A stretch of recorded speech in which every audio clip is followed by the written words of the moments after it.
December 19th, 1944, 2300 hours. Bastogne, Belgium.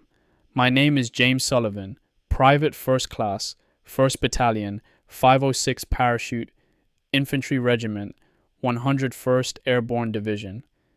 Everyone calls me Jimmy. I'm 22 years old, from Pittsburgh. And I'm riding this in the back of a truck that smells like diesel fuel and fear. We've been driving for hours. Left Mormelon this morning, and we'd only been there 2 days after getting pulled out of Holland.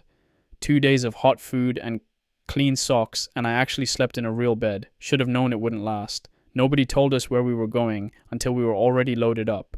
Just grab your gear, we're moving. Now we know. The Germans broke through somewhere east of here. Broke through big. That's all anyone's saying. Big. The roads are chaos. Refugees everywhere. Old women carrying bundles. Kids with nothing. A man pushing a cart with all his belongings piled high. Their faces. Christ. Their faces tell me everything I need to know about what's coming. Just past a column of vehicles heading the opposite direction. Retreating. American vehicles. That's not something you see. The guys in those trucks looked worse than the refugees. Malarkey's sitting across from me. Frank Malarkey, Sergeant.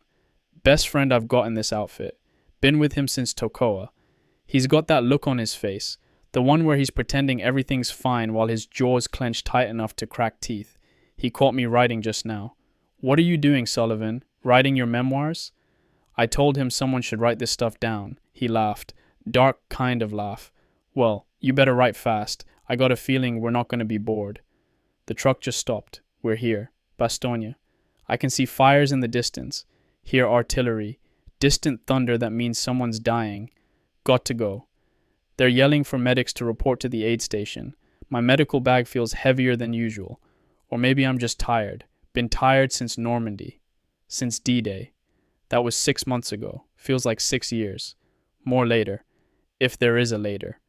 Entry 2.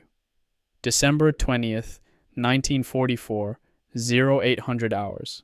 Woods north of Bastogne. Place called Bois Jacques. We're digging in. Frozen ground.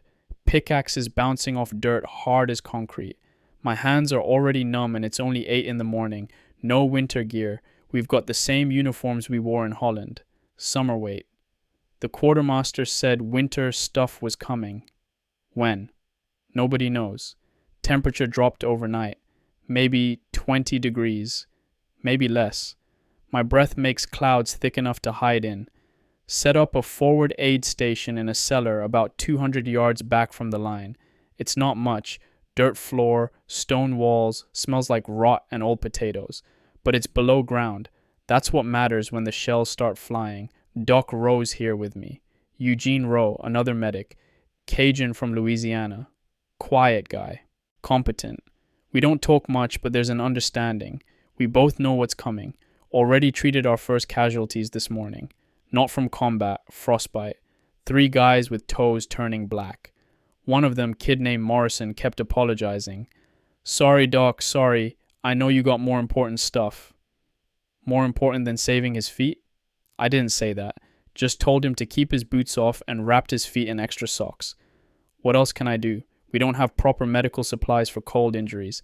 Hell, we barely have bandages. Checked my medical bag inventory. 20 bandages. 15 morphine syrettes. 3 units of plasma. Half a bottle of sulfur powder. Some gauze. A tourniquet. Scissors. That's it. That's all I've got to keep people alive. Doc Rowe says the resupply is coming. When? Nobody knows that either. Sergeant Malarkey came by an hour ago. Brought me extra blankets he scrounged from somewhere. Probably took them off a supply truck.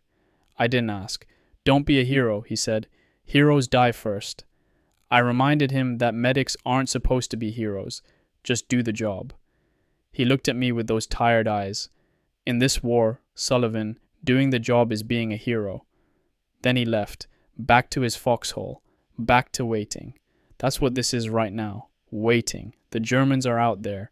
We can hear their vehicles, their artillery, getting closer. A runner just came through, says the Germans have us surrounded, cut off the roads. We're stuck here, surrounded. The words spreading through the positions like ice water. I can see it on faces. That realization, we're not going anywhere.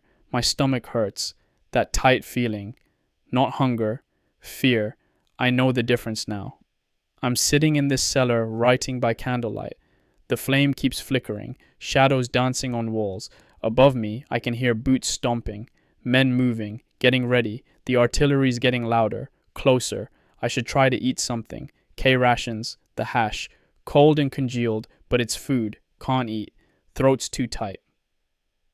Ma wrote me a letter last week. I got it in Mourmelon. She's worried about me. Says Mary, that's my sister. She's 16.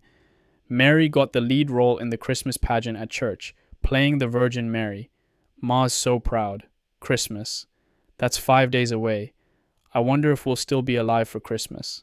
Entry 3. December 21st, 1944, 1400 hours. Cellar aid station. They're shelling us. Have been since this morning. German 88s. You can hear them coming. That whistle that gets louder and louder until the world explodes. First casualties came in around noon. Private First Class Eddie Warren, 20 years old, from Cleveland. Shrapnel to the chest and abdomen. Both lungs compromised, bleeding internally. I knew Eddie. Not well, he was a replacement. Came in after Market Garden, always talking about his girl back home, Betty. He had her picture, showed it to everyone. Pretty girl with dark hair and a big smile. He died on my table. I did everything. Pressure on the wounds, plasma, morphine, but there was too much damage. Internal bleeding I couldn't reach, couldn't stop. He was talking to me, right up until the end, talking about Betty, about how he was going to propose when he got home. Had it all planned. Restaurant by the lake. Her favorite place. Tell her, he said, his voice bubbling, blood in his lungs. Tell her Then nothing. His eyes just stopped, 1 second alive, next second gone. I closed his eyes. My hands were shaking, still are. Doc Rowe helped me move him outside. We laid him with 2 others, covered them with blankets. We'll bury them when we can. If we can. I have Betty's address. Eddie kept it in his pocket. I don't know if I should write to her. What would I say? Your fiancé died choking on his own blood, trying to tell me to tell you he loved you. The truth sounds like cruelty. 3 more wounded came in after Eddie. 1 guy with shrapnel in his leg, clean wound, lucky. Another with a concussion from being too close to an explosion. 3rd one lost 2 fingers from his right hand, grabbed a hot shell casing. The flesh just cooked off. That's 6 patients in 2 hours. And the shelling hasn't stopped. We're running through supplies faster than I thought. Already used 1 plasma unit, down to 2. The morphine's going quick too. Got to start rationing. My uniform's stiff with dried blood. Eddie's blood, I can smell it. Metallic, sweet, makes my stomach turn. There's a man screaming upstairs, not from pain, from fear, shell shock. He's just screaming and nobody can make him stop. Malarkey came down 20 minutes ago. He's okay. Shrapnel hit near his foxhole, but he's fine. Just shaken up. How many? He asked. 1 dead, 5 wounded. He nodded. Didn't say anything for a minute. Then, it's gonna get worse, isn't it? I didn't answer. We both know it will. Before he left, he gripped my shoulder. You're doing good, Sullivan. Keep doing good. I don't feel like I'm doing good. I feel like I'm watching people die and pretending I can help. The candle's burning low. I should save it. Don't know when we'll get more. Outside, the artillery continues. That low rumble. The earth shaking. It never stops. Just this constant reminder that death is random. That shell could land anywhere. On anyone. Could land on me. My hands won't stop shaking. I keep seeing Eddie's face. That moment when the light went out. When he stopped being a person and became just a body. Is that what happens? Is that all we are? Just bodies waiting for the light to go out? I need to stop thinking like this. I need to sleep. But there's no time. More wounded will come. They always do. Entry 4. December 22nd, 1944, 0600 hours. Cellar aid station. Morning, if you can call it that. Still dark outside. The shelling started again an hour ago. Heavier than yesterday. Barely slept. Maybe 2 hours. Keep having the same dream. Eddie Warren trying to talk with no mouth. Just this hole in his face and blood bubbling out.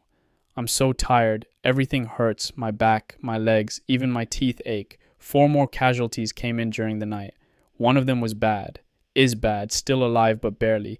Private Joseph Kowalski. Chicago. Both legs mangled from shrapnel. One eye gone. Face torn up. But conscious. Screaming. I gave him morphine. Had to use a full syringe. Marked the M on his forehead with grease pencil. His forehead was the only part of his face that was still intact. He's in the corner now. Quiet. The morphine knocked him out, but his breathing's labored, rattling. He's not going to make it. We can't evacuate. The roads are cut. Germans have us surrounded. Everyone knows it now. The word came down from command last night. Surrounded. Bastogne is an island, and we're stuck on it. Doc Rowe and I talked about supplies. We're in trouble. Real trouble. 2 plasma units left. 10 morphine syringes. Bandages running low. No way to sterilize instruments properly. We're reusing everything. We do what we can, Rowe said, his accent thick. C'est tout. That's all. What we can isn't enough. The temperature dropped again. Has to be near 0. The plasma bottles are freezing. Literally freezing solid. We have to keep them inside our jackets. Body heat. That's the only way to keep them liquid. My fingers are numb. Can barely grip the pen. A runner came through an hour ago. Said the Germans sent a surrender demand. 4 officers under a white flag. Told General McAuliffe to surrender or they'll destroy the town. Everyone's waiting to hear what McAuliffe said. I don't care what he said. Surrender. Fight. What difference does it make? Men are still dying. That won't change. Kowalski just started screaming again. The morphine wore off. That was less than 3 hours. It should have lasted longer. Doc Rowe's with him now, giving him another half dose. We're rationing. Half doses. Making it stretch. Kowalski's begging for more. Please. Please, Doc. It hurts. Everything hurts. What do you say to that? I gave you all I can give you. I have to save the rest for the next guy who's dying? Rowe's good at this. Better than me. He can look at a man begging for morphine and say no. Say it gentle but firm. Make them understand. I can't do that yet. Every time I have to refuse, something inside me breaks a little more. 3 more wounded just came in. I have to go. Entry 5. December 22nd, 1944, 1500 hours. Cellar Aid Station. McAuliffe said no. To the Germans. They demanded surrender. He said nuts. Just that. Nuts. The guys think it's hilarious. Tough. American. Nuts to the Germans. Everyone's talking about it. I don't think it's funny. From where I'm standing, in this cellar full of blood and screaming, it just means more casualties. More men are going to die because someone said nuts. Kowalski died 20 minutes ago. Took 5 hours. 5 hours of agony, even with the morphine. His lungs filled with fluid, drowned in his own blood. I was with him at the end, holding his hand, the hand that wasn't destroyed. He kept trying to say something, but the blood kept bubbling up. Finally, he just stopped, went still. That's all death is, movement stopping. We carried him outside, 7 bodies now, covered in blankets, frozen solid. We'll have to wait until the ground thaws to bury them, if we live that long. 2 more critical patients came in this afternoon, and I have a problem, a big problem. Corporal David Hayes, 32 years old, married, 2 kids. I've seen the pictures. Little boy and a little girl. The boy's maybe 5, the girl's 3. Hayes showed me those pictures 100 times, always smiling when he talked about them. Massive leg wound, femoral artery torn, tourniquet applied, but he's going into shock. Needs plasma. Needs it now. Private First Class William Morrison, 19 years old, don't know much about him. Replacement, quiet kid, chest wound, pneumothorax, lung collapsed, going into shock, needs plasma, needs it now. I have 1 unit of plasma. 1. Both men are dying. Both men need it. I can only save 1. This is what they didn't teach us at Fort Sam Houston. They taught us anatomy, physiology, how to treat wounds, how to save lives. They didn't teach us how to choose, Hayes or Morrison, the father or the kid, the man I know or the stranger. There's no good answer, no right choice, just 2 men dying and me standing here with 1 bottle of plasma trying to decide which one lives. Doc Rowe came over, looked at both of them. Your call, Sullivan. My call. Like it's a decision, like there's logic to this. I checked Hayes first. Pulse weak but steady, blood pressure dropping. With the tourniquet and plasma, maybe 60% chance of survival. Maybe. Morrison. Pulse very weak, breathing shallow, blood pressure critical. With plasma, maybe 70%. Maybe. 10% difference. That's what I'm using to decide who lives.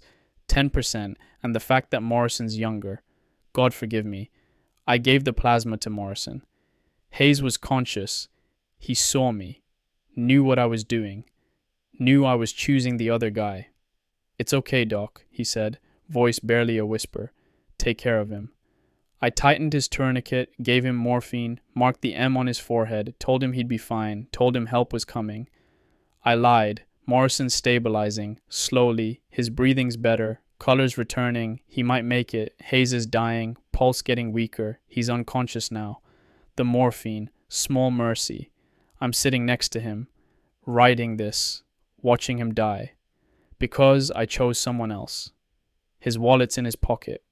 I can see it. The one with the pictures of his kids, the little boy with missing front teeth, the little girl with pigtails. How do I write to his wife? How do I explain that I let her husband die because another man had better odds? Dear Mrs. Hayes, your husband died because I made a calculation, because I played God, because the army gave me 1 unit of plasma and 2 dying men and I had to choose. Hayes just died. I checked his pulse. Nothing. Pupils fixed and dilated. He's gone. I found the pictures in his wallet, the kids smiling, his wife's letter, dated December 10th. She's writing about Christmas plans, about the kids being excited, about missing him. We're all praying for you, she wrote, I come home safe. I failed her, I failed him, I failed those kids. Morrison's going to live. I saved him. That should feel like something, like a victory. It doesn't. I just feel hollow. Doc Rowe took Hayes outside. Number 8. 8 bodies in 3 days. I need to move. More wounded coming in. Can hear them. The cries for medic never stop. But my hands won't work. They're just shaking. I'm staring at them like they belong to someone else. I should pray. Ma would want me to pray. Father Maloney, the chaplain, he'd say, this is when you need faith most. But I can't. Can't find the words. Can't find anything except this empty feeling. Hayes died because of me. Morrison lives because of me. What kind of power is that? What kind of responsibility? I'm 22 years old. I'm a pharmacy assistant from Pittsburgh. I dropped out of college. I don't know anything. And I'm choosing who lives and dies. There's something deeply wrong with that. More wounded. Got to go. Entry 6. December 23rd, 1944. Morning. Don't know what time. Cellar aid station. The sky cleared. I haven't seen blue sky in days. Just gray. Endless gray and snow.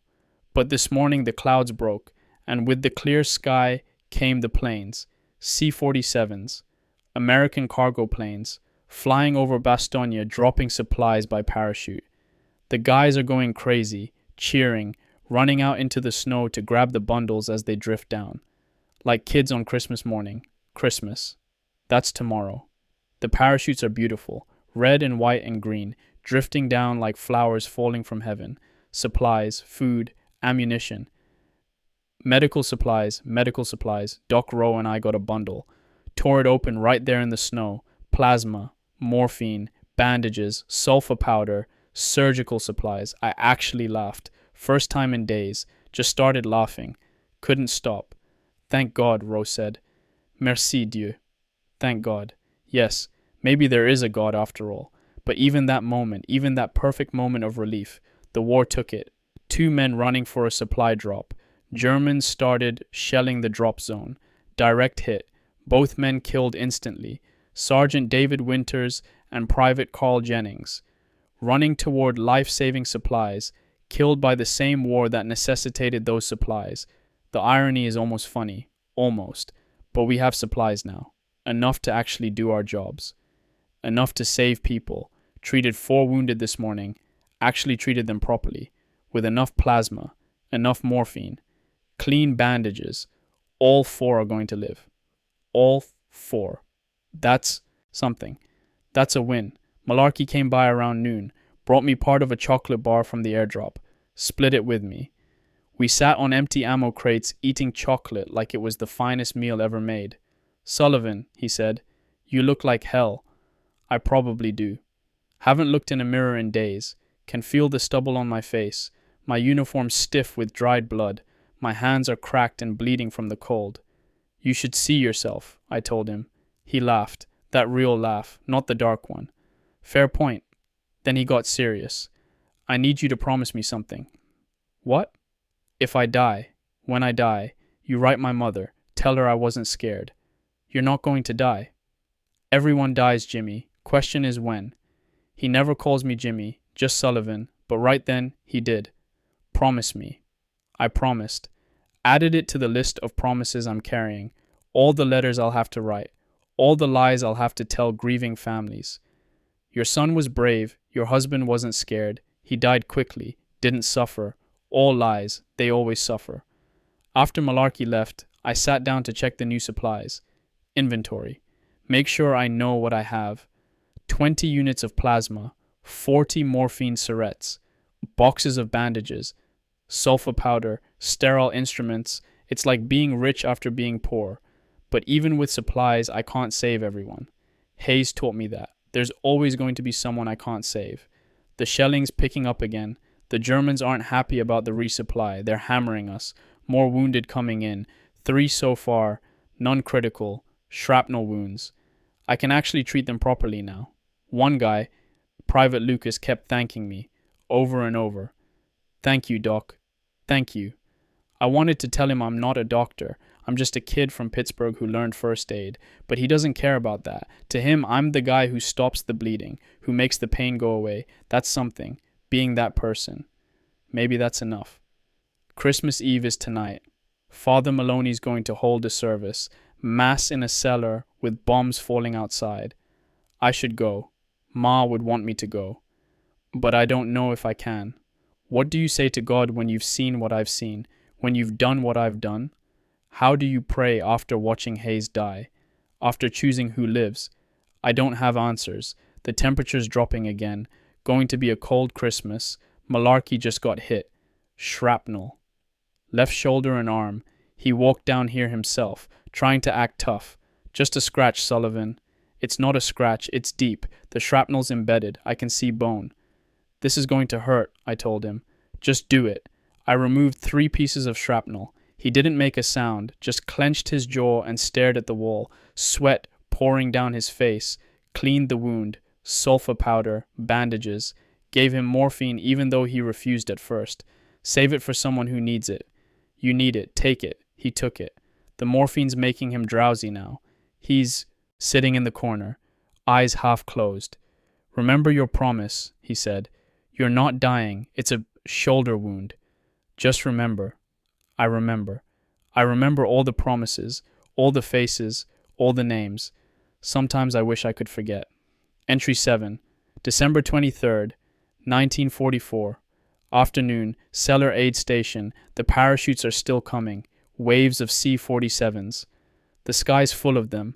It's the most hopeful thing I've seen since we got here. Proof that someone out there knows we're here. That we haven't been forgotten. Between supply runs, I went outside. Just for a few minutes. Needed air. Needed to see something other than blood and stone walls. The woods are beautiful. Everything covered in snow. The trees look like they've been dressed for a wedding. White and clean and untouched. Except for the shell craters. The splintered trees. The frozen bodies. War ruins. Everything. Even beauty. Found a kid sitting against a tree. Private First Class Danny Morrison. Not the Morrison I saved yesterday. Different Morrison. This one's 18. Looks younger. Face like a choir boy. He was crying. Trying to hide it. Wiping his face quickly when he saw me. You okay? I asked. Stupid question. Nobody's okay. I'm scared, Doc, he said. I'm so scared I can't stop shaking. His hands were trembling. Not from cold, from fear. That's normal, I told him. Everyone's scared. You? Terrified. He looked surprised, like he thought medics didn't get scared. How do you keep going? He asked. I didn't know how to answer that. How do I keep going? I don't know. Inertia, duty. The fact that stopping means people die. You just do, I said. 1 minute at a time, one patient at a time. You don't think about tomorrow, just right now. He nodded, wiped his face again. Thanks, Doc. Stay alive, Morrison. I'll try. He will, or he won't. It's not up to him. None of us control this. Back in the cellar now. Malarkey's asleep in the corner. The morphine knocked him out. His arm's going to hurt like hell when he wakes up, but he'll live. I keep thinking about Hayes, about that choice. Would I make it again? Yes, I would. Same choice, same math, better odds, save more people. But that doesn't make it easier, doesn't make the guilt go away. Doc Rowe just told me something, said he heard about what happened yesterday, about Hayes and Morrison. You made the right call, he said. Did I? You saved a life, that's the job. I let a man die. You were gonna let a man die either way. You chose the one with the better chance. That's triage. That's what we do. He's right. I know he's right. But knowing something and feeling it are different things. The chaplain's coming down soon. Father Maloney. He's going to hold Christmas Eve Mass. Midnight.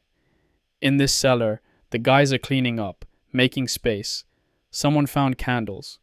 We're going to have candlelight mass, some mass on Christmas Eve while Germans try to kill us. There's something absurd about that. Something almost beautiful. I should sleep. Few hours before midnight. Need to rest while I can.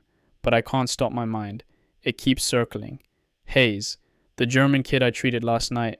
Yeah, I didn't write about him. German soldier, maybe 16 years old. Found him in no man's land. Both legs shattered. Malarkey told me not to go. Don't be stupid, Sullivan. He's a kraut. I went anyway. The kid was crying, calling for his mother. Mutter, mutter.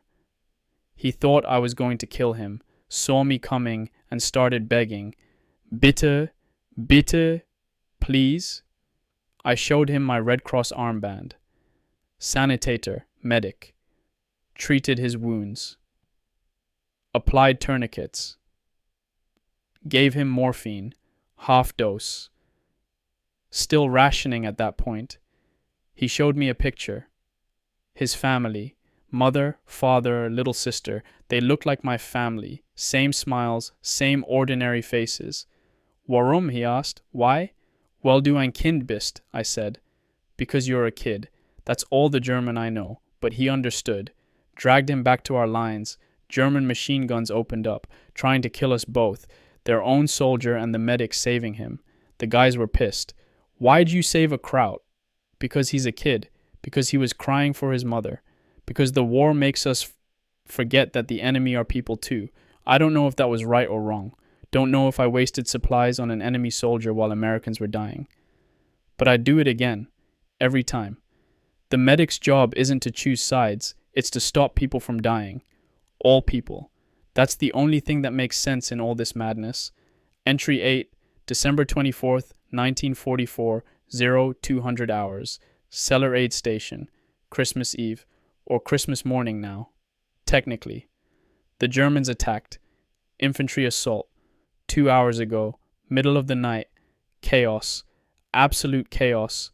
Shooting, screaming, flares lighting up the woods like daylight. Then darkness. Then more flares. I was in the cellar when it started. The sound of gunfire so close, so loud. Like the world was tearing apart. Wounded started pouring in, carried by their buddies, dragged, crawling, all bleeding, all screaming, worked for 2 straight hours. Doc Rowe and I, moving like machines, stopped the bleeding, checked for shock, morphine, bandages, plasma if needed, next patient, next patient, next patient. Lost count, maybe 15, maybe 20. Hard to tell when they're all covered in blood, all screaming, all dying or trying not to die.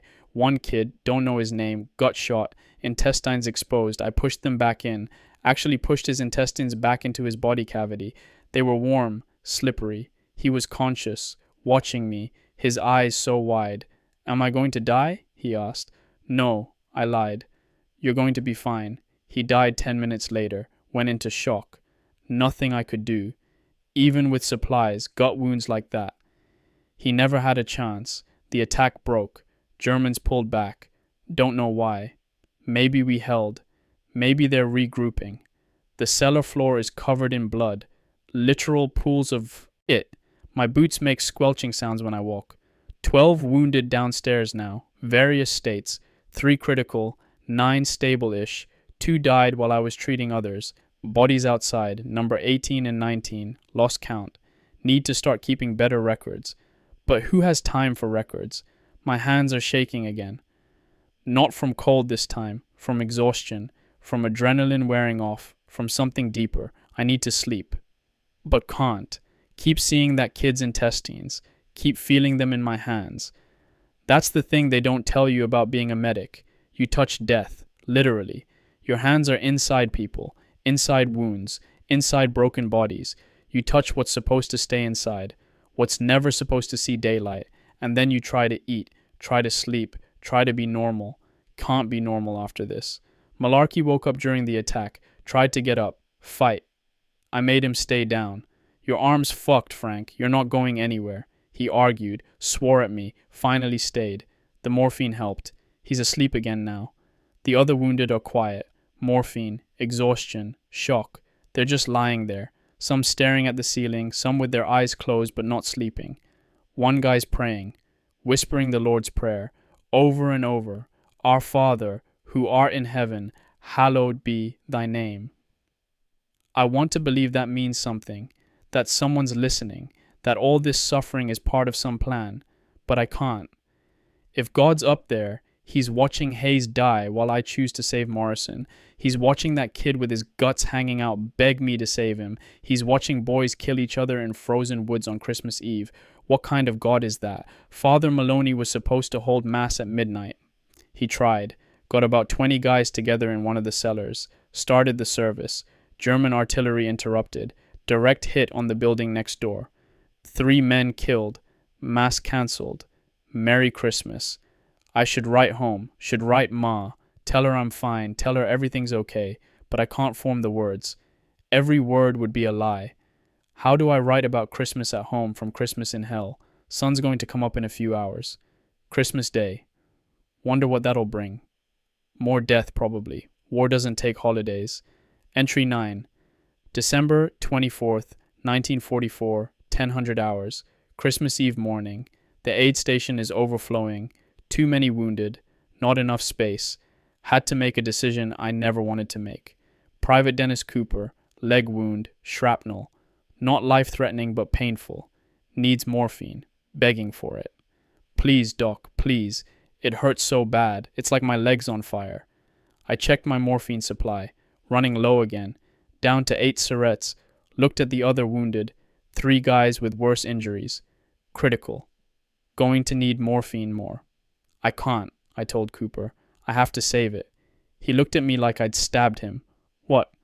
I'm sorry, your wound isn't severe enough. I need to save the morphine for the critical cases. Not severe enough? My fucking leg is shredded. I know, I'm sorry. He started crying, actual tears. Please, I can't take it, please. I gave him aspirin. Aspirin, like that's going to help with a shrapnel wound. He took it. Had no choice, but he cursed me. You're a fucking coward. You're supposed to help people. Doc Rowe heard it, came over after. Don't listen to him. But I am listening, because he's right. I'm supposed to help, and I'm refusing. Rationing pain relief. Playing God again.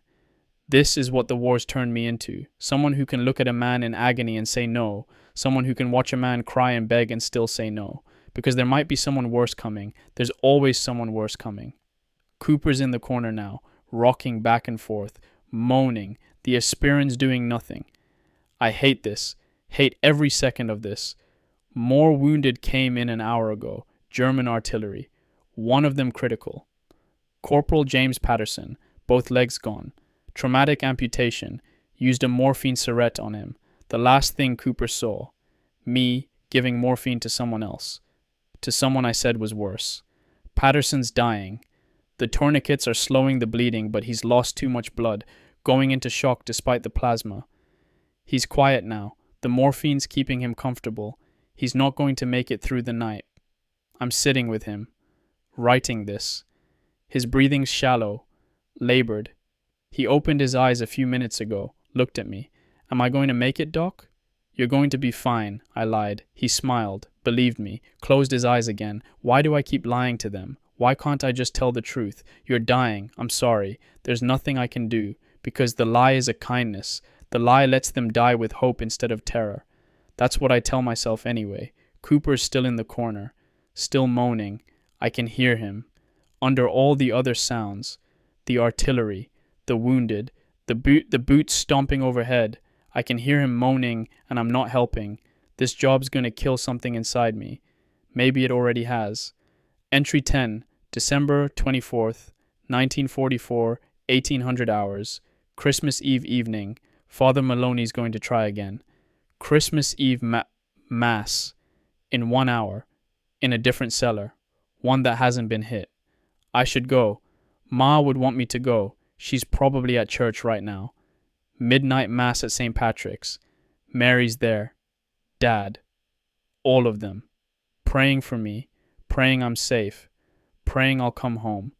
I'm not safe, Ma. I'm in hell.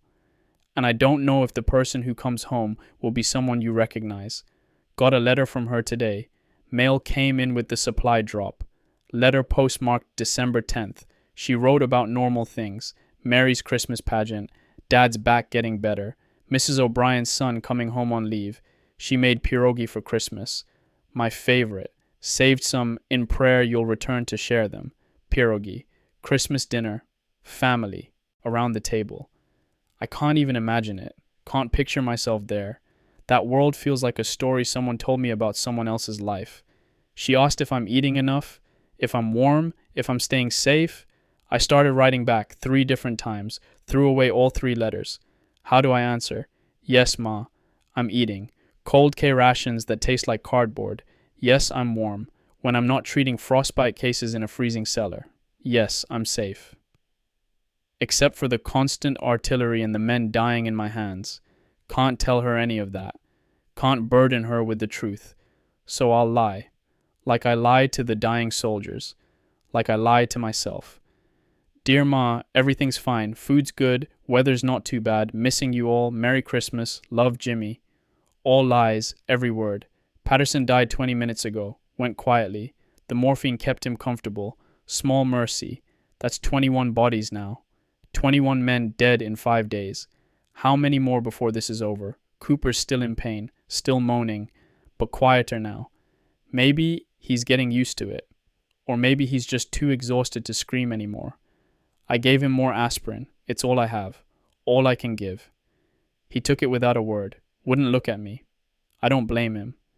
The chaplain just came down. Father Maloney saw the bodies, the blood, the wounded lying in rows. James, he said. He's the only one who calls me James. Everyone else says Sullivan or Doc. You should come to Mass. I don't think I can, Father. This is when you need faith most. Is it? When is that exactly?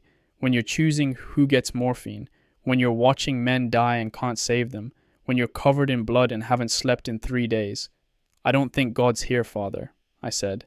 He looked surprised, hurt even. God is always here, even in suffering, especially in suffering. Then why doesn't he stop it? Why doesn't he do something?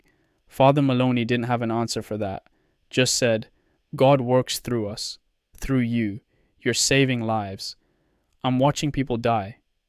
You're doing what you can. That's all God asks. Is it? Is that all? Because it doesn't feel like enough. But I told him I'd come. To Mass. For Ma, if nothing else. 1 hour. Christmas Eve Mass in a cellar while war rages outside. Maybe I'll feel something. Maybe I'll find some peace. Or maybe I'll just be going through the motions, playing the part of the faithful Catholic boy from Pittsburgh while the real me has been left behind somewhere between Normandy and here. The candles are already set up in the other cellar. Someone found a crate to use as an altar, covered it with a white sheet. White, in the middle of all this blood and dirt. White like the snow outside. Like the parachutes bringing supplies. Like Mary's veil in the Christmas pageant. White, the color of purity, of innocence. Nothing pure here, nothing innocent, just blood and mud and death. But we'll light the candles anyway. We'll pretend for 1 hour that not in hell, that Christ was born, and that means something. Maybe it does.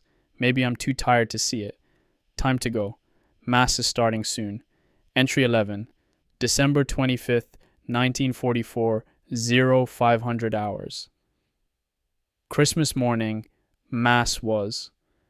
I don't know what Mass was. Maybe 30 guys showed up, crammed into a cellar barely big enough for 15, all of us in bloody uniforms, all of us exhausted, all of us knowing we might die today. Father Maloney did the full service. Every prayer, every reading, the Nicene Creed, the Eucharist. For God so loved the world that he gave his only begotten Son.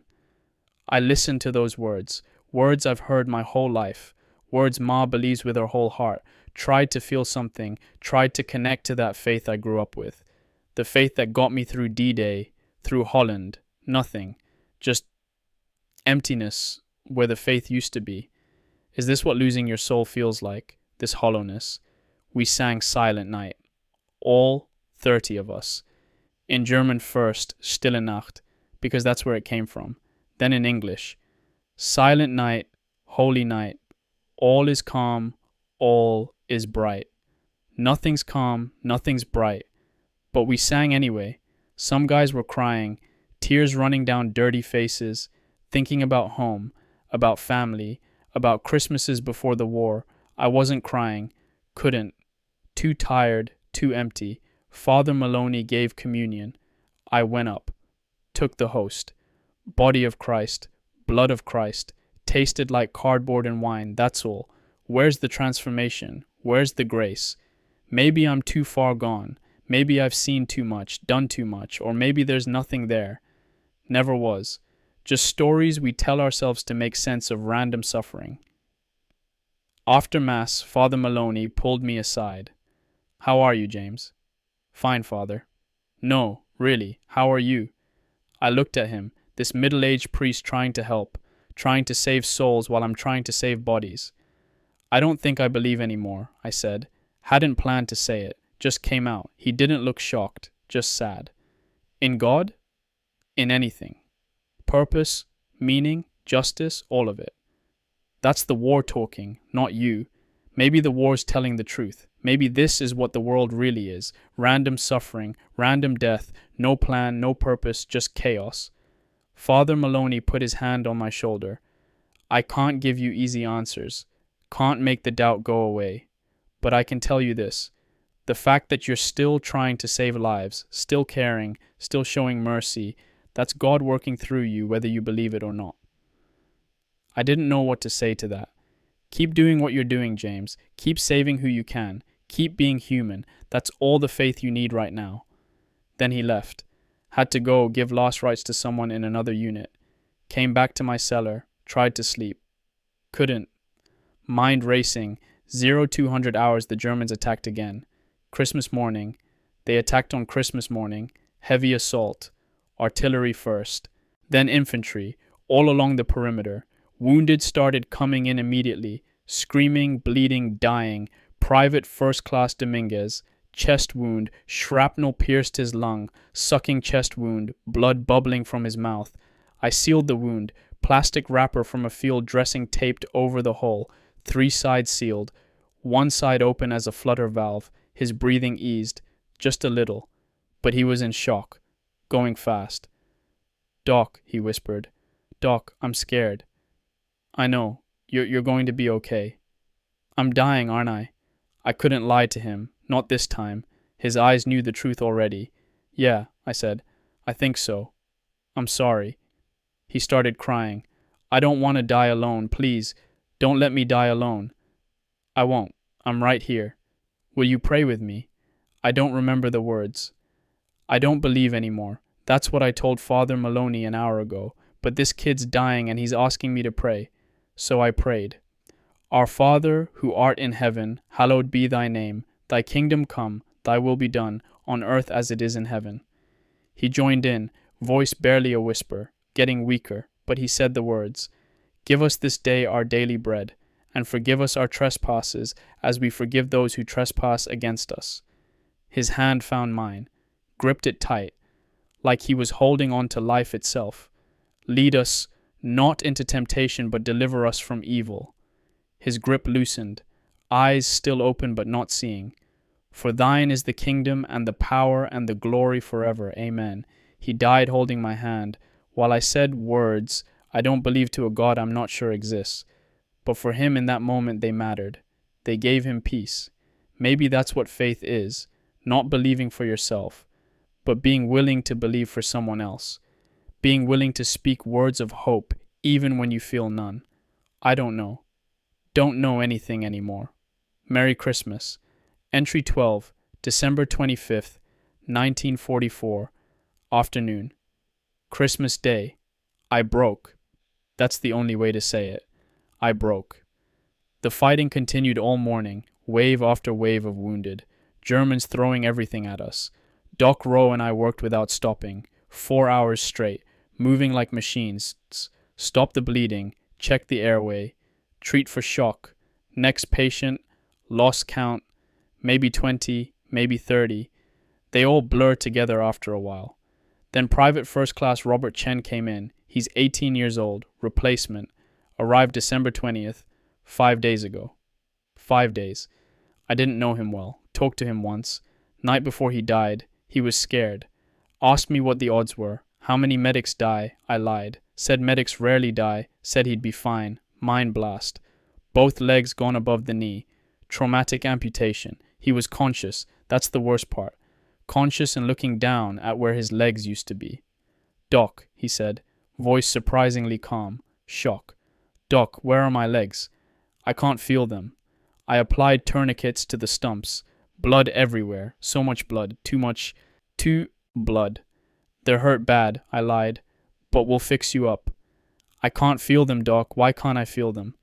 Because they're gone. Because they're lying 20 feet away in the snow. Because you're never going to walk again. I didn't say that. You're in shock, I said. It's normal. You're going to be okay. Started a plasma line. But he'd lost so much blood. Too much. His pulse was already weak. Thready. I was going to play baseball, he said. Spring training. My coach said I had a real shot. Varsity. Maybe even scouts. You'll play again, I lied. Another lie. Stacking up like bodies. You'll be fine. His color was going gray. Lips turning blue. He was dying right in front of me and there was nothing I could do. Tell my mom, he said. Tell my mom I was brave. Was I brave, Doc? Was I? You're the bravest guy I know, I said. And that was true. That wasn't a lie. He smiled, just a little. Thanks, Doc. Then he tried to say something else. About his mom, about home. But the words didn't come. His eyes just stopped, fixed, staring at nothing. Gone. Just like that. 1 second a person with dreams about baseball and spring training. Next second meat. Just meat. I sat there, holding his hand, covered in his blood, snow falling through holes in the ceiling, landing on both of us. Couldn't move, couldn't think, just sat there. Doc Rowe came over. Sullivan, we need you. I didn't respond. Jimmy, come on. More wounded coming in.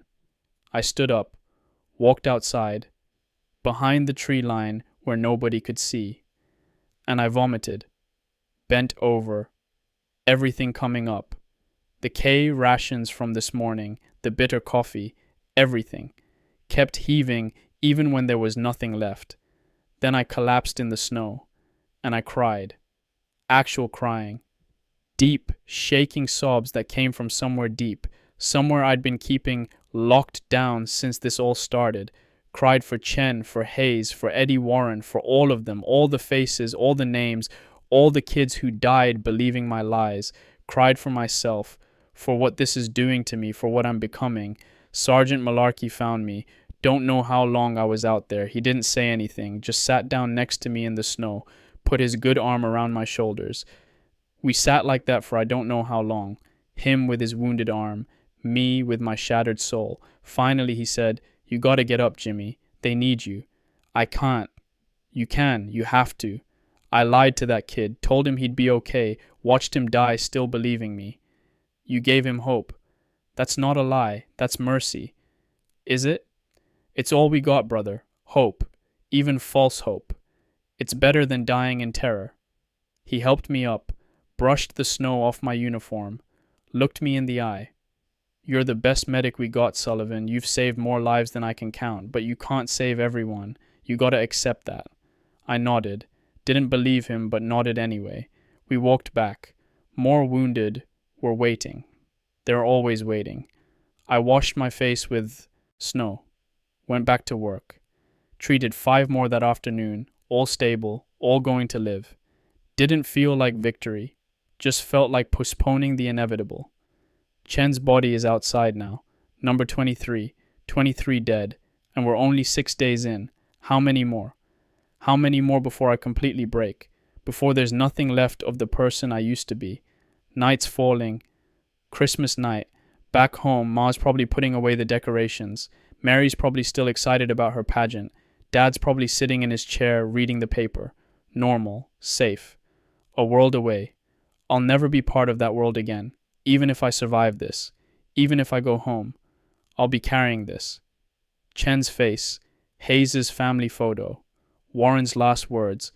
I'll be carrying all of them. Forever. Merry fucking Christmas. Entry 13. December 26th, 1944, morning. Day 7. Can barely write. Hand won't stop shaking. Haven't slept in. Don't know. 2 days? 3? Everything's blurring together.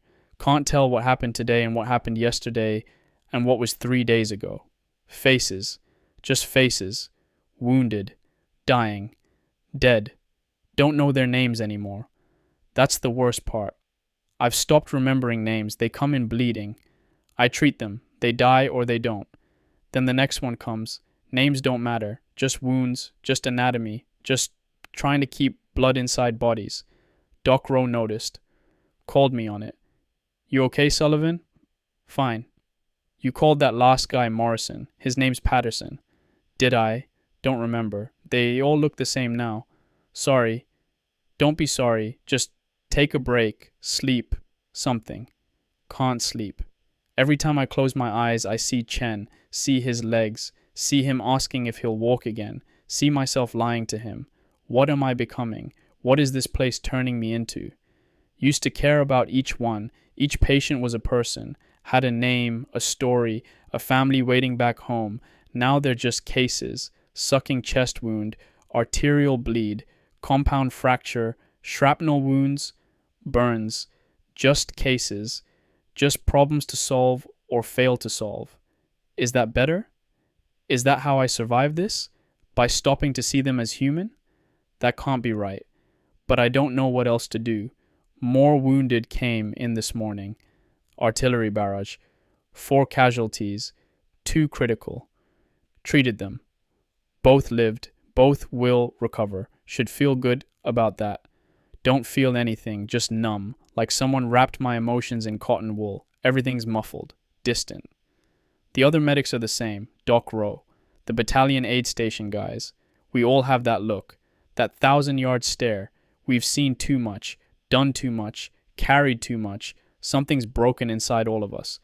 Don't know if it can be fixed. Malarkey came by, his arms healing, slow but healing. He's back with his unit, back fighting. Saw me, saw my face, knew something was wrong. Talk to me, Sullivan. Nothing to talk about. Bullshit, you look like hell, worse than hell. I couldn't answer. What do I say? I'm losing myself. I'm forgetting their names. I'm becoming someone who can watch people die and feel nothing. I'm fine, I said, another lie, adding to the collection. He didn't believe me. But he left. What else could he do? The fighting continues. Germans are still surrounding us, still trying to push through, still killing us. But something's different. Can hear vehicles, tanks, American vehicles. Someone said Patton's coming. Third Army, breaking through from the south. Relief. Maybe. Maybe today. Maybe tomorrow. Don't know if I can wait. Don't know if there's anything left to relieve. Entry 14. December 26th, 1944, 1700 hours. Day 7. They broke through. Patton's 4th Armored Division came rolling in around 4:45 this afternoon. Tanks, half-tracks, infantry. The siege is broken. Everyone's celebrating, cheering, hugging each other, crying with relief. I'm sitting in the cellar writing this. Can't join them. Can't feel what they're feeling. Just tired. So tired I can't even describe it. Tired in my bones. In my soul. 7 days. Surrounded for 7 days. Feels like 7 years. The wounded can be evacuated now. Finally. All the men we've been holding in the aid stations, the ones too critical to move, they can go to real hospitals now. Real hospitals with real doctors and real equipment and warm beds and food. We loaded them on ambulances all afternoon. 16 men from our cellar alone. Carried them out on stretchers. Loaded them carefully. Each one I'd treated. Each one I'd kept alive through the worst of it. Watching them leave. Knowing they'll probably survive now. That should feel like something. Like victory. Like purpose. It doesn't. Just feel empty. Like I gave everything I had and now there's nothing left. Doc Rose said something to me while we were loading the last ambulance. We did good, Sullivan. We saved a lot of lives. Did we? Or did we just delay the inevitable for some of them? How many of those 16 will make it? How many will die of infection or complications or just give up? Didn't say that out loud. Just nodded. The fighting's not over. That's the thing everyone's forgetting. The siege is broken, but the battle continues. Germans are still out there, still trying to push through. More wounded are coming in. Different wounds. From the fighting to breakthrough. From the continuing combat, it never ends. Just changes shape. Malarkey brought me food. Real food. The supply trucks brought it. Hot stew. Bread. Coffee that's actually hot. Sat with me while I ate. Didn't say much, just sat there. You did good, he said. Same thing Rose said. Did I? 16 guys are going home because of you. That's something, Jimmy. That's everything. Maybe he's right. But I'm thinking about the 23 who aren't going home. The 23 bodies outside. The 23 times I failed. Get some sleep, Malarkey said. That's an order. You can't order. Me. I outrank you in medical decisions. He laughed. First time I've heard him laugh in days. Sleep anyway, you stubborn bastard. I'll try. Need to try. Can barely keep my eyes open. But afraid of what I'll see when I close them. Afraid of the dreams, the faces, the hands reaching for me, the blood, always the blood. Christmas is over. 26th of December. One more day in hell. How many more until this ends? Entry 15, December 27th, 1944. Morning. The casualties continue. Siege is broken, but the dying hasn't stopped. If anything, it's increased. Both sides pushing, fighting for every inch. Treated 12 wounded yesterday, 8 today already. It's only 10 in the morning, but something's different now. We have supplies, real supplies, unlimited plasma, morphine, bandages, sterile instruments. I can actually do my job properly.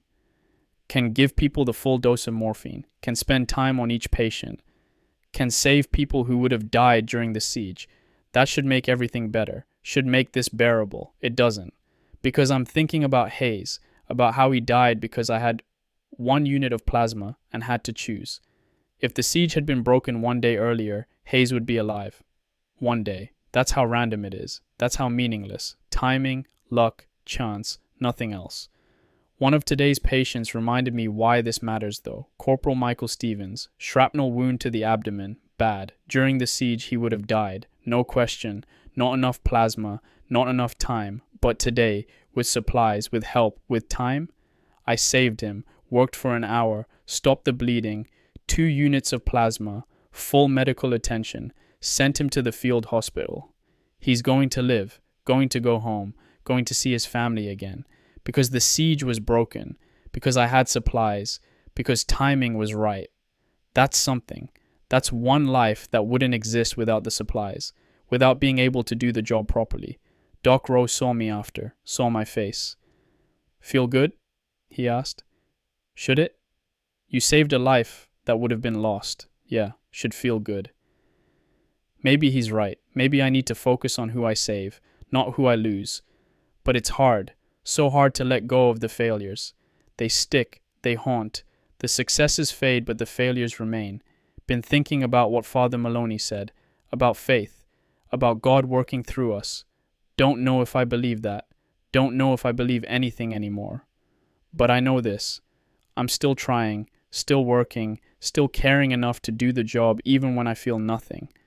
Maybe that's enough. Maybe that's all anyone can ask. Keep working, keep saving who you can, keep being human even when humanity feels impossible. That's the job. That's all it ever was. Entry 16, December 29th, 1944, late evening, started writing letters today, letters to families of the dead. 23 letters. 23 families who need to know how their sons, husbands, brothers died. What do you say? How do you put that into words? Started with Eddie Warren, the first one, the one who died talking about his girl Betty. Dear Miss Elizabeth Morrison. That's her name. Betty Morrison. Eddie told me. Planned to propose.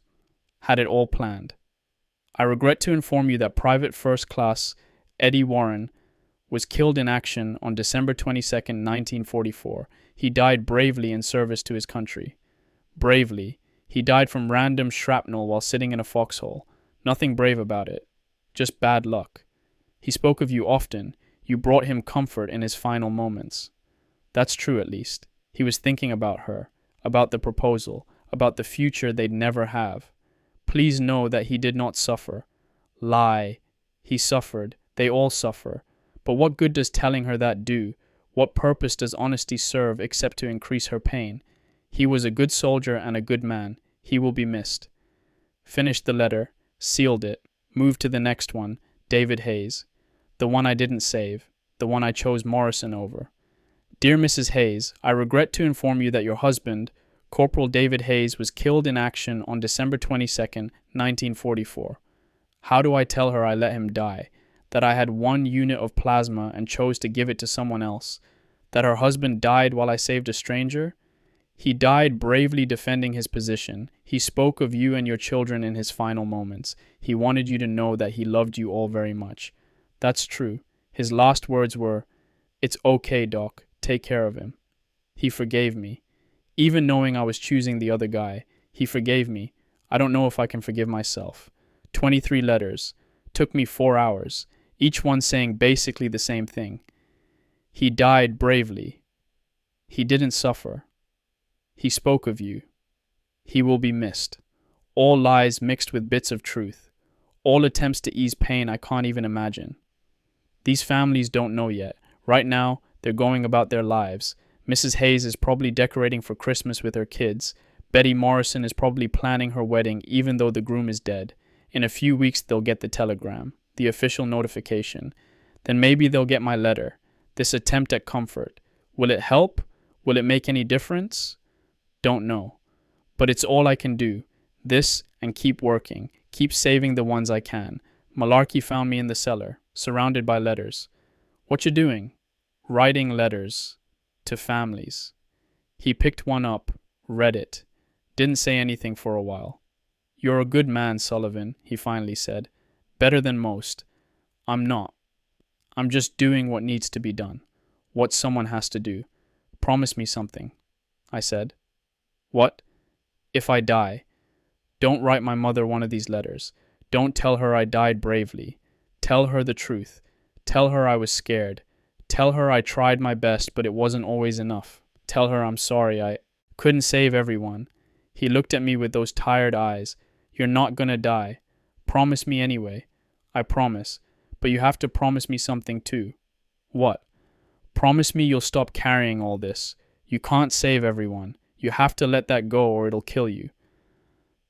I can't promise that. Can't let it go. Every failure matters. Every name I've forgotten. Every life I couldn't save. They all matter. But I nodded anyway. Let him think I agreed. The letters are sealed now. Ready to mail. 23 attempts to make sense of senseless death. Tomorrow there will probably be more. More casualties. More deaths. More letters. This is the job. This is what being a medic means. Saving who you can't, mourning who you can't. Writing letters to the ones left behind. Over and over until the war ends or you do. Entry 17, January 2nd, 1945. Evening. New Year, 1945. We made it. We're still here. Still alive. Nobody celebrated. No champagne. No cheering. Just another day in the snow and the cold and the dying. The fighting's become routine. That's the strange thing. You'd think war would always feel intense, always feel urgent, but it doesn't. After a while, it's just routine. Wake up, treat the wounded, sleep if you can, repeat. Today I treated 17 patients, none critical, mostly trench foot, frostbite, minor shrapnel wounds, burns from handling hot equipment with bare hands, routine medical cases. Could be in a hospital back home treating these same injuries.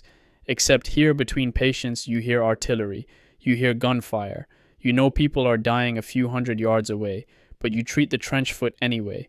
Carefully unwrap the rotting socks, examine the blackened toes, make notes about possible amputation. Routine. Doc Rowe and I fell into a pattern. We work together like a machine now. Don't even need to talk. He knows what I need before I ask. I know what he's thinking before he says it. We're good at this. Efficient, effective. And I hate that. Hate that I've become so good at managing trauma, that I can look at a mangled body and immediately calculate treatment priorities, that I can work through blood and screaming without flinching. Is that growth? Is that adaptation? Or is that losing your humanity one patient at a time? Treated a kid today, Private First Class Danny Morrison, the one I talked to by the tree on the 23rd. The scared kid. He made it. He's alive. Took a piece of shrapnel to the shoulder, but he's alive. When I was treating him, he looked up at me and smiled. I tried, Doc. Like you said. 1 minute at a time, and I'm still here. That made me feel something. First time in days. Actual emotion, pride, relief, joy. He's alive. The scared kid is alive. Because he kept going 1 minute at a time. That's something. That's proof that what we're doing matters. But then I think about Chen, about Hayes, about all the ones who didn't make it, the ones who tried just as hard and died anyway. What's the difference? Luck, timing, randomness, nothing else. But Morrison's alive. That has to count for something. Malarkey's arm is healing well. He's back to full duty. Saw him today loading ammunition. Using both arms. Gave me a wave. Small victories. That's what we live on now. Small victories in the middle of massive horror. Morrison alive. Malarkey healed. Stevens evacuated and probably home by now. Small victories. The temperature rose today. Above freezing for the first time since we got here. The snow is starting to melt, creating mud, slush. Everything's wet now. Cold and wet instead of just cold. The bodies we buried are starting to thaw. Can smell them. Sweet rot. Death smell. Have to rebury some of them. Deeper. Before the smell gets worse. That's a detail they don't prepare you for. The logistics of death. Where to put the bodies. How to bury them in frozen ground. What to do when they start to smell. Just another part of the job. Another routine task. 2 weeks. We've been in Bastogne 2 weeks. Feels like 2 years. How long until we're relieved? How long until we can leave? Nobody knows. Command keeps saying soon, soon, soon. But soon never comes, so we keep working. Keep treating the wounded. Keep surviving 1 day at a time. That's all we can do. Entry 18, January 9th, 1945, afternoon. We attacked today. Offensive push taking the town of Foy. After 2 weeks of defense, we're attacking. Pushing the Germans back. The casualties were heavy. 23 wounded came through our aid station in 4 hours. 23 in 4 hours. All from the same attack. But here's the thing. Here's the miracle. I saved them all. Every single one. No deaths. No critical patients who slipped away despite everything. No impossible choices about who gets plasma. All 23 are going to live. All of them evacuated to field hospitals. All of them going home eventually. I don't even know what that is. Victory? Redemption? Proof that having proper supplies makes all the difference? During the siege, half of them would have died. Maybe more. But today, with supplies, with help, with time, all saved. Everyone. Doc Rose saw my face when the last ambulance pulled away. Feel that? He asked. Feel what? That weightlifting. That's success, mon ami. That's what we're supposed to feel. He's right. Do feel lighter. Like something released. Like maybe, just maybe, I'm good at this job. Like maybe I can do this. One patient stands out. Corporal Thomas Mitchell, 46 years old for infantry. Took shrapnel to the chest. punctured lung, sucking chest wound. During the siege, with limited supplies, he would have died, no question. But today I had everything I needed, sealed the wound properly, plasma, morphine, oxygen, time to work carefully, saved him. He's alive because the siege is over, because we have supplies. He shook my hand before they loaded him in the ambulance. Thank you, Doc. Thank you. I got grandkids. I'm going to see them again because of you. Grandkids. 46 years old, and he has grandkids. He enlisted anyway, came to war anyway. And he's going home, back to those grandkids, because I saved him. That's why we do this. That's the point of all of it. Not the failures, not the ones we lose, the ones we save, the ones who go home, the ones who get to live. Mitchell's face, Morrison's smile, Stevens's evacuation, Dominguez's peaceful death after prayer. Those are what matter. Those are what I need to remember. Not Chen's legs, not Hayes's family photo, not Warren's last words, the ones who live. Focus on them. Hold on to them. That's how I survive this. That's how I stay human. Remember the wins. Let go of the losses. Easier said than done. But I'm trying. Malarkey found me after the evacuations. Sat down next to me. 23 for 23, he said. That's a hell of a day, Sullivan. Yeah. You okay? You look different. Different how? Lighter, like you're not carrying quite so much weight. Maybe I'm not. Maybe seeing all 23 survive gave me permission to put down some of the guilt, some of the failure. Not all of it, never all of it, but some. That's progress. That's something. I'm okay, I told him. And for the first time in weeks, it wasn't completely a lie. The fighting continues. Tomorrow there will be more casualties, more wounded, more chances to fail or succeed. But today I saved 23 people. Today I was the medic I trained to be, the medic I wanted to be. Today I won. Entry 19, January 13th, 1945. Evening, got mail today, letter from Ma, postmarked December 10th, over a month old. But it feels like a message from another world, another life. She writes about normal things, safe things. Mary's Christmas pageant. Dad's back getting better. Part-time work at the neighbor's shop. Mrs. O'Brien's son Patrick came home on leave from the Navy. Everyone was happy to see him safe. We pray for you every day, Ma wrote. Father O'Connor mentions you in every mass. The whole parish is praying for our boys overseas. Prayers. Do they work? Do they reach wherever we are? Does God hear them over the sound of artillery and screaming? Don't know, but it's nice to know they're trying. Nice to know someone back home remembers we're here. We had pierogi for Christmas dinner, your favorite. I saved some in prayer you'll return to share them. Pierogi, Christmas dinner, family around the table. Can't even picture it. Can't imagine myself sitting at that table, in that kitchen, part of that world. Everything about home feels foreign now. Strange, like a story I heard once about someone else's life. Mary sends her love. She got the lead role in the Christmas pageant, played the Virgin Mary. She was wonderful. Wished you could have been there to see her. Mary, 16 years old, playing Mary, the Virgin, the Mother of God. She's still innocent, still believes in goodness and holiness and divine plans. I was like that once. Feels like a lifetime ago. Please write when you can, Ma wrote. We worry when we don't hear from you, even a short note to let us know you're safe. Safe. How do I tell her about safety? About Bastogne? About the siege? About the men who died in my hands? Can't. Won't. She doesn't need that burden, so I'll write back. I'll lie. I'll tell her everything's fine. Dear Ma, thank you for the letter. I'm doing well. Food's good, weather's manageable. Tell Mary congratulations on the pageant. I'm proud of her. Send my love to Dad. I'll write more soon. Love. Jimmy. All lies. Every word carefully constructed to hide the truth.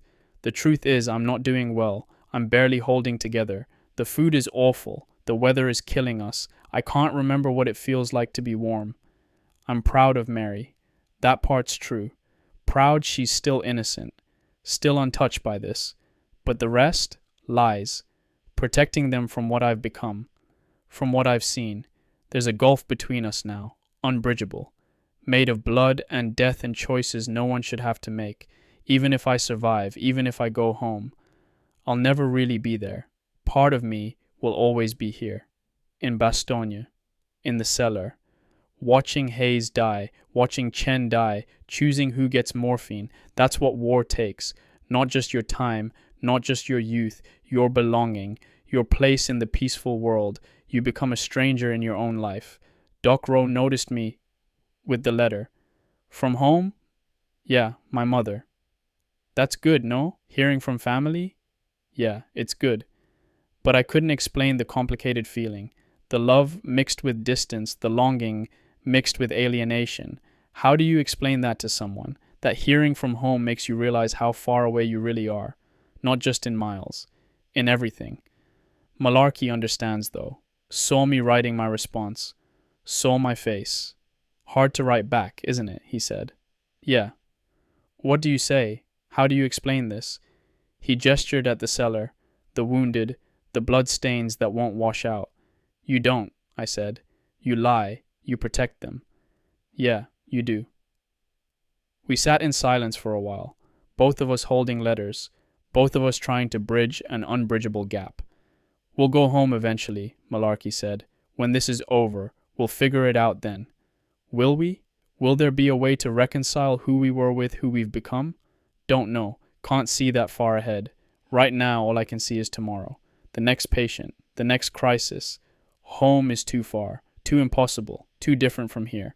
So I'll mail the letter. I'll keep lying. I'll keep protecting them from the truth. And I'll keep working. Keep saving who I can. Keep trying to be the person Ma thinks I am, even if that person doesn't exist anymore. Entry 20. January 16th, 1945. Evening. Last night in Bastogne. Tomorrow we leave. Finally. After 4 weeks, we're being relieved. Heading back to France. Rest camp. Should be excited. Should be celebrating like the other guys. But I'm not. I'm sitting in the cellar. Alone. Looking at this place where I've spent 4 weeks. Blood stains on the floor. Permanent now. Won't wash out. Dark brown stains showing where people died. Where I tried to save them. The walls have scorch marks from candles. Names carved into the wood. Soldiers marking their presence. Proof they existed. That they were here. I added mine.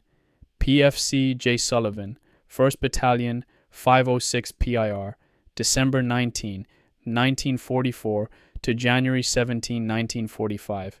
Dates. That's all. Just dates. But they contain everything. Every death, every choice, every failure, every success. 4 weeks that changed me forever.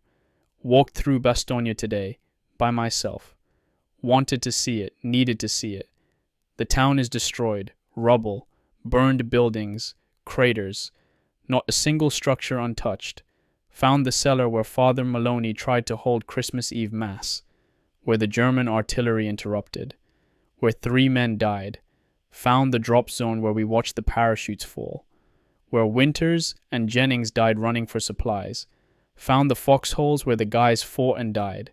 Some still have personal effects. A letter, a photograph, a cigarette cape. Found the cemetery, fresh graves, rows of white crosses, some with names, some marked unknown. Counted them, 73.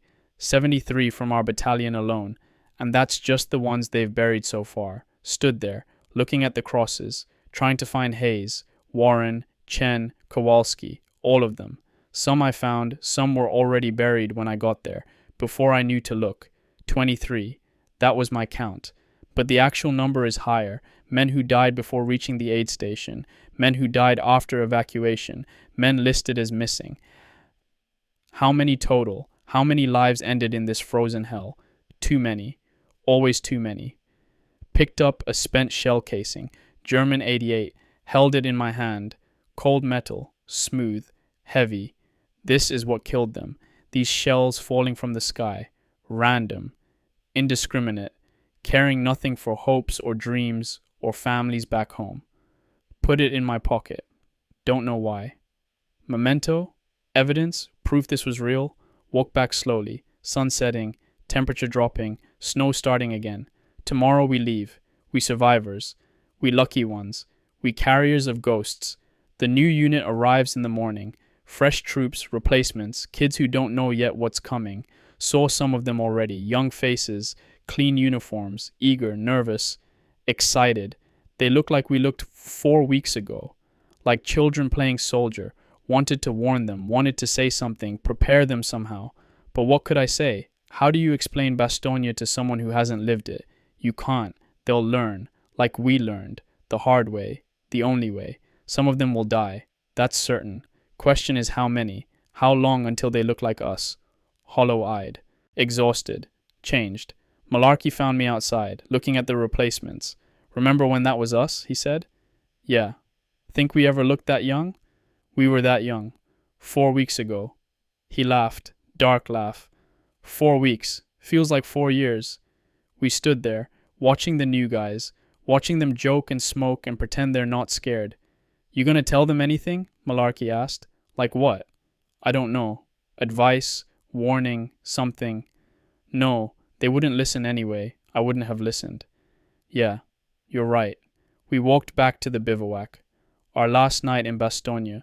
Most of the guys are already packed, ready to leave, ready to put this behind them.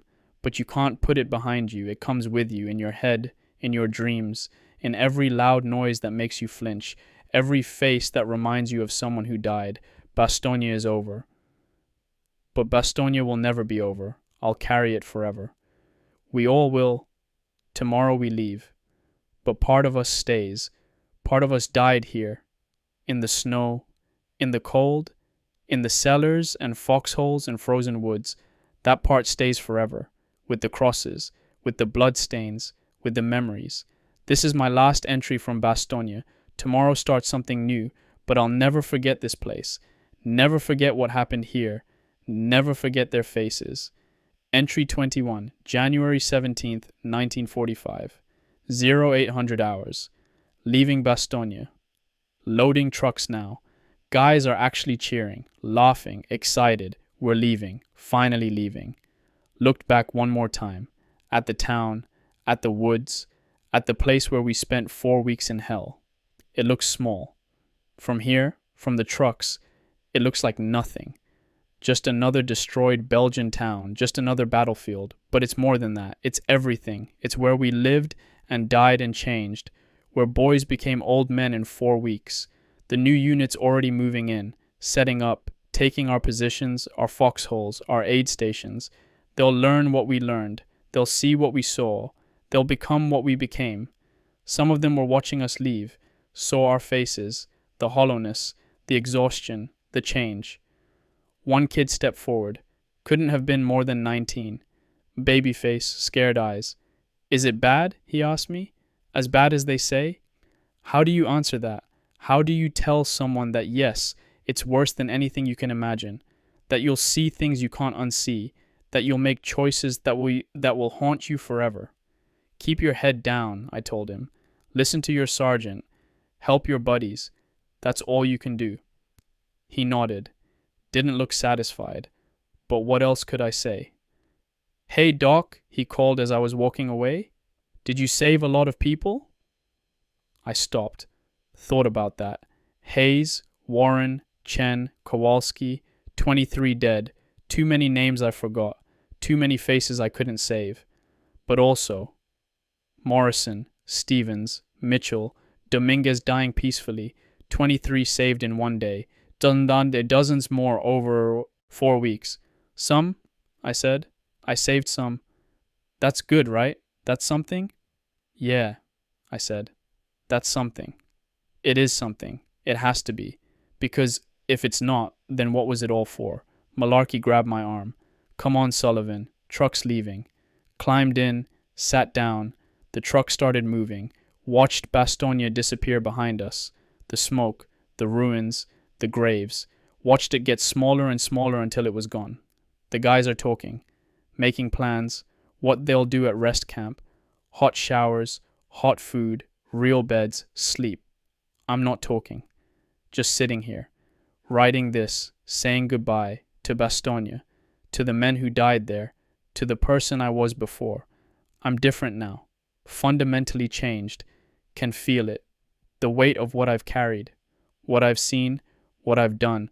The choices, the losses, the successes, the failures, all of it. Changed me, made me into someone else, someone harder, someone who can function under impossible pressure, someone who can make impossible choices. Is that good? Is that bad? Don't know, it just is. Doc rose sitting across from me. Our eyes met. He nodded, just a little, understanding. He knows. We all know. The medics, the guys who saw it all, did it all, carried it all, were brothers now. Bound by blood and death and survival. Nothing else will ever be like this. Nothing else will ever matter quite like this mattered. For better or worse, Bastogne made us, and we survived. That's not nothing. That's everything. Entry 22, January 18th, 1945. Rest camp, France. Hot shower. First one in 5 weeks. Stood under the water for 20 minutes, watching the dirt wash off. The blood, the grime, watching Bastogne run down the drain. The water turned brown, then red from dried blood, then finally clear. But I don't feel clean. Feel like the dirt went deeper than skin. Like it's in my bones now. Permanent. Clean uniform. Actual meal. Not K rations. Real food. Meat. Vegetables, bread. Coffee. Couldn't finish it. Stomach shrunk. Or maybe I've just forgotten how to eat properly. How to sit at a table like a civilized person. Real bed. Mattress. Pillow. Blankets. Laid down. Couldn't sleep. Too soft. Too quiet. Too safe. Back in Bastogne, you sleep through artillery, through gunfire, through screaming. You sleep because exhaustion overrides everything. Here, in safety, in silence. Can't sleep. Every shadow looks like someone wounded. Every sound like incoming shells. Got up, walked around the camp. 2 a.m, everything quiet, found other guys awake. Walking, smoking. Can't sleep either. We didn't talk, just nodded. Understanding. We're safe now, that should be enough. That should let us rest. But we can't. Something in us is still back there, still waiting for the next casualty, still listening for artillery. Saw the guys who weren't at Bastogne, the ones who were on leave or at other positions. They're different. Lighter. Can still laugh normally. Can still sleep. We can't. Not yet. Maybe not ever. There's a distance now, between us and them, between those who were there and those who weren't. They tried to understand, ask questions. What was it like? How do you answer that? What was it like? It was cold. It was bloody. It was terrifying. It was boring. It was everything and nothing all at once. It was rough, we say, and leave it at that, because they wouldn't understand, can't understand, unless you were there, unless you felt it, unless you carried it. Malarkey's in the bunk next to mine, his arms almost healed, still stiff but functional. Heard him last night. Nightmare. Thrashing. Calling out. Incoming! Get down! Woke him up, his eyes wild, disoriented. Took him a minute to remember where he was. Sorry, he said. Bad dream. Me too. We didn't talk about it. What's to say? We all have them. We all will for a while. Maybe forever. The physical wounds heal. Malarkey's arm, Morrison's shoulder, all the shrapnel and breaks and tears. But these wounds, the ones inside, the ones carved into our minds, those don't heal. They just become part of you, permanent scars you carry. Doc Rowe found me this morning, sitting outside, staring at nothing. Can't sleep either? He asked. No, me neither. Too quiet. We sat in silence for a while. 2 medics who saw too much, did too much, lost too much. You think it'll ever feel normal again? I asked. No, he said. But maybe we'll get used to the new normal, whatever that is. Maybe that's all we can hope for. Not to go back to who we were, but to accept who we've become. To live with it. To carry it. To keep going anyway. Food's ready, breakfast. The guys are heading to the mess. Real eggs. Real bacon, real coffee. Should eat. Should try to be normal. To celebrate being alive. Being safe. But I can't shake this feeling. This sense of waiting. For the next crisis. The next casualty. The next test. Entry 23, January 20th, 1945. Rest camp, final entry. Been thinking about what to write, how to end this, what it all means. 4 weeks in Bastogne. 4 weeks that changed everything. Don't have answers, don't have neat conclusions, don't have redemption or resolution or peace. Just have this. The reality of what happened, what I saw, what I did, what I became, been counting, tallying, trying to make sense of the numbers. Casualties treated, approximately 215, hard to get exact count. So many came through, especially during the first week. Lives saved, 147, best estimate. Men who would have died without treatment, who walked out or were evacuated alive. Deaths, 28. That I directly witnessed in the aid station, under my care. Doesn't count the ones who died before reaching me, or after evacuation. 28 failures, 147 successes. By any measure, that's good. That's more saves than losses. That should feel like victory. But I can't stop thinking about the 28. Can't stop seeing their faces. Hayes, Warren, Chen, Kowalski, Patterson, Dominguez. 22 others. Each one a person. A life. A family back home, waiting. Each one a failure I carry. Doc Rowe says, I need to let that go. That I can't save everyone. That focusing on the failures will destroy me. You saved 147 lives, Sullivan. 147 men who go home to their families. That's what matters. Maybe he's right. Maybe that is what matters. But I'll never forget the 28.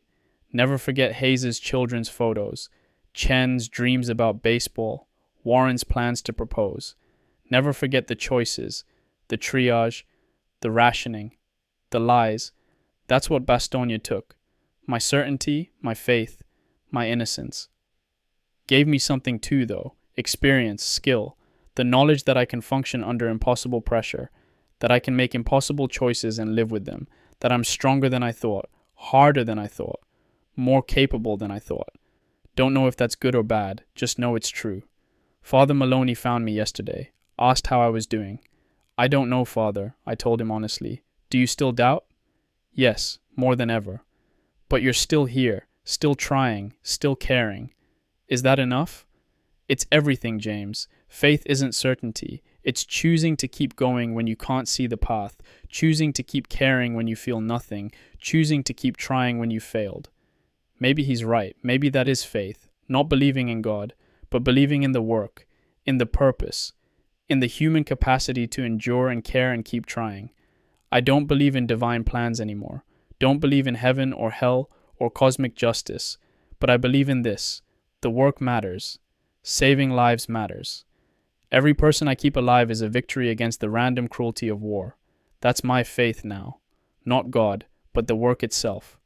Been thinking about what comes next, after rest, after the next battle. After the war eventually ends, I'm going to finish medical school, going to become a real doctor, going to keep saving lives.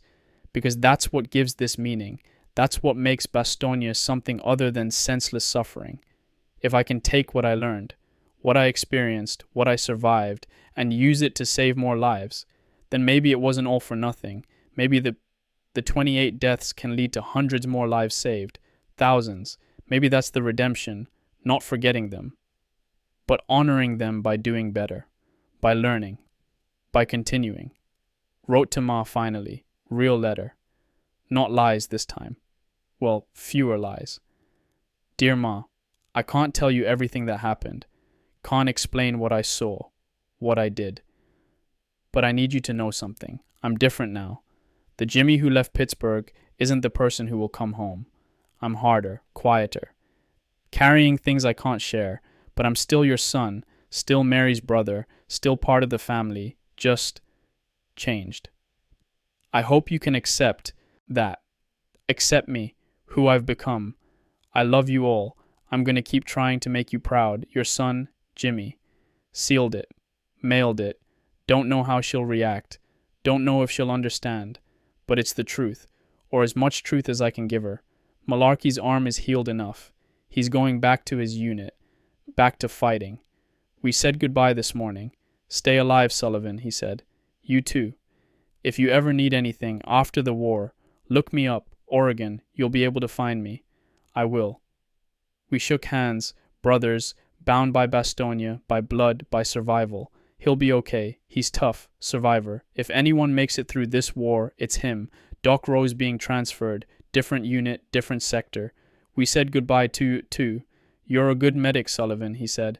Better than most. Don't forget that. You too, Ro. Stay safe. Toi aussi, mon ami. You too. And now it's just me. In this tent. In this rest camp. In this moment between battles. Writing this final entry. This attempt to make sense of it all. Don't know what comes next. Don't know where I'll be sent. Don't know if I'll survive the next battle. The next month. The war. But I know this. I'll keep working. Keep saving who I can. Keep bearing witness to what I've seen. This diary is that witness. These pages. These words. This testimony. If I die, if someone finds this, if anyone reads it someday, this happened. This was real. These men lived and died and mattered. Hayes, Warren, Chen, Kowalski, Patterson, Dominguez. All of them. All the names I wrote in the back pages. All the faces I'll never forget. They mattered. Their deaths mattered. Their lives mattered. And the ones I saved matter too. Morrison, Stevens, Mitchell. All 147. They matter more than my failures. That's what I choose to believe. That's my faith going forward. The work matters. The lives matter. Every small act of care in the middle of horror matters. That's how I'll survive this. Not by forgetting. Not by becoming numb. But by remembering. By caring. By continuing. One patient at a time. One life at a time. One day at a time.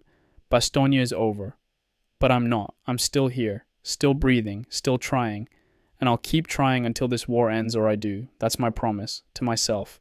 To the men who died. To the men I saved. To the person I used to be and the person I've become. I'll keep going. That's all. That's everything. James Sullivan, Private First Class, 1st Battalion, 506 Parachute Infantry Regiment, 101st Airborne Division, Bastogne survivor, medic.